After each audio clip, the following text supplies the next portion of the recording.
It was the early 1880s.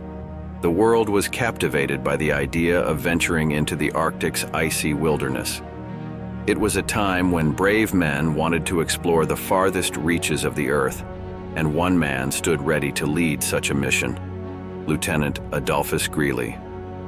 What happened next would shock the world and cement the Lady Franklin Bay Expedition as one of the most chilling survival stories in history.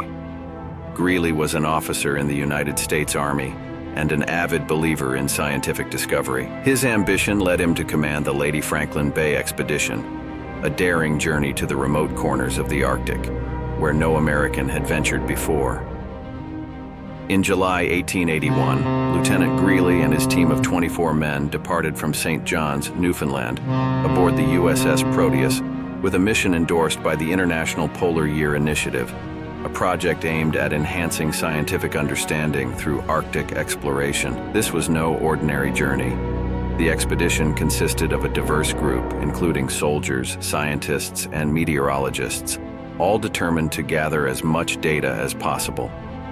They carried with them not only their scientific instruments, but also the heavy burden of expectations from the American government and scientific community. Their destination was Fort Conger, located on the northeastern coast of Ellesmere Island in what is now Canada. As they sailed further into the Arctic, passing through the thickening ice, there was still an air of optimism. The crew worked tirelessly to establish their base camp, constructing wooden shelters and setting up their research station at Lady Franklin Bay. They called their new home Fort Conger, and it quickly became a hub of scientific activity. For the first year, everything seemed to go according to plan.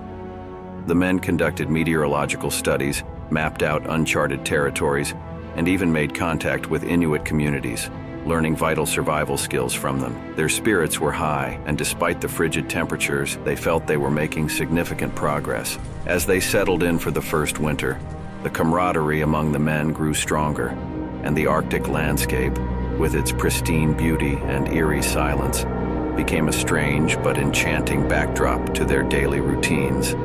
But what they didn't realize was that the true test had yet to come. The Arctic, though breathtaking, is an environment that demands respect. And as the long polar night descended, the men began to understand just how isolated they truly were. Yet, they still had hope, believing that resupply ships would soon arrive to bring them the much-needed provisions to continue their work. Little did they know, fate had other plans. The first sign of trouble appeared in the summer of 1882 when the resupply ship, expected to bring food, fuel, and letters from home, failed to reach them. The ice was far thicker than anticipated, blocking the ship's passage and forcing it to turn back. As the months passed, the crew remained optimistic, convinced that a second attempt would surely succeed. But as another year rolled by, hope began to wane. Once again, the icy barriers proved impenetrable, and the ship was forced to abandon its mission, leaving the men at Fort Conger stranded and facing a second brutal winter. By the beginning of 1883, it was clear that they were on their own. The supplies they had were dwindling fast, and with no prospect of rescue, Lieutenant Greely had to make a critical decision. He ordered the men to abandon Fort Conger and head southward, hoping to find a prearranged supply cache at Cape Sabine. It was a desperate gamble, but staying meant certain death from starvation. They dismantled what they could carry, loaded their sledges, and began their harrowing trek across the frozen wasteland. The journey to Cape Sabine was brutal. Temperatures plummeted to -40 degrees Fahrenheit, and gale-force winds made every step feel like an eternity. The men, once filled with hope and ambition, were now reduced to dragging themselves across the ice, their faces frostbitten and their bodies exhausted.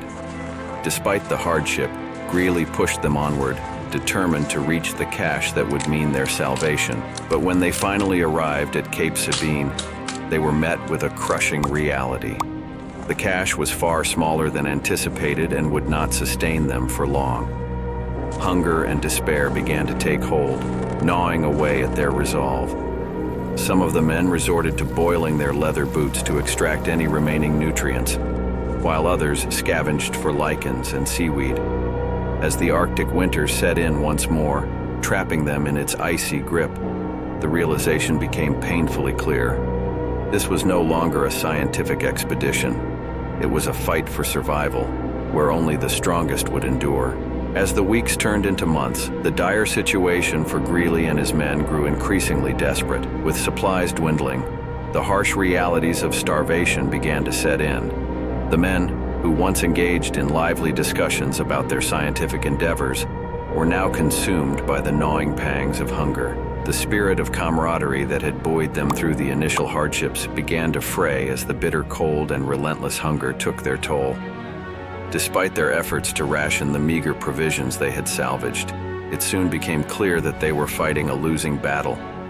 Each passing day felt like an eternity, and the stark landscape seemed to mock their plight.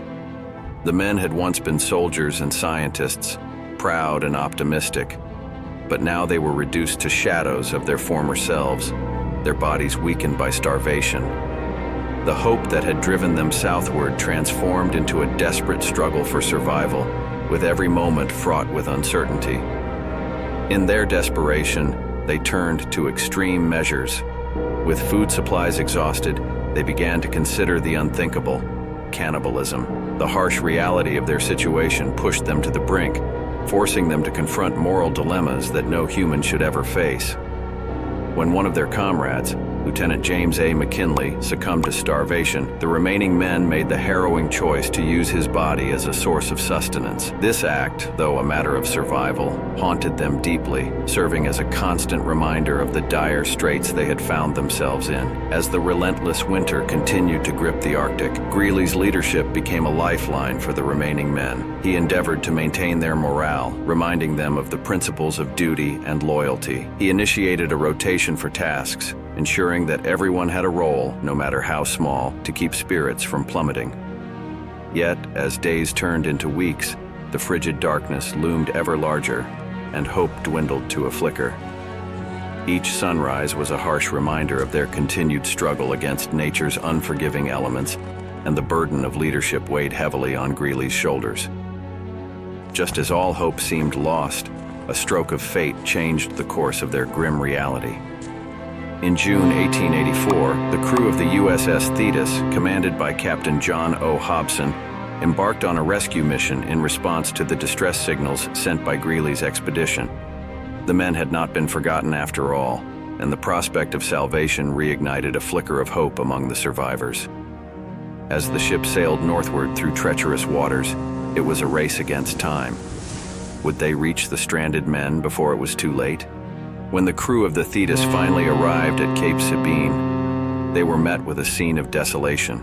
The remnants of Greely's camp were scattered and lifeless, and the sight of the emaciated men brought tears to the eyes of the rescuers. Only 7 of Greely's original 25 expedition members remained alive, their bodies mere shells of the men they once were. Lieutenant Greely, though physically weakened, still bore the weight of command. Upon seeing the rescue ship, a wave of emotion washed over him, a mixture of relief, disbelief, and sorrow for those who had not survived. As the survivors were brought aboard the Thetis, they struggled to comprehend their new reality. For some, the relief was almost overwhelming. For others, the memories of their fallen comrades haunted them deeply. The journey back to civilization was bittersweet. Greely and the remaining crew were celebrated as heroes for their bravery and resilience, but the scars of their ordeal ran deep. The impact of starvation, loss, and moral compromise would stay with them long after they returned home. Upon their return to the United States, the surviving members of the Lady Franklin Bay Expedition were thrust into the public eye. The media was fascinated by their incredible survival story, but the reality was far more complex. While the men were celebrated as heroes, they carried with them the heavy burden of loss. Greely, in particular, was haunted by the choices he had made and the friends he had lost. His decisions for survival sparked intense debate and scrutiny, with many questioning his leadership during the expedition. Despite the controversy, Greely became an important figure in the discussion of Arctic exploration. He presented his findings to the American Geographical Society and shared his experiences in a detailed report that highlighted not only the scientific observations made during the expedition, but also the lessons learned from their harrowing survival story. The expedition's challenges brought to light the need for improved logistics, better supplies, and comprehensive planning for future Arctic missions. In the years that followed, Greely continued to serve in the Army and remained a prominent voice in polar exploration.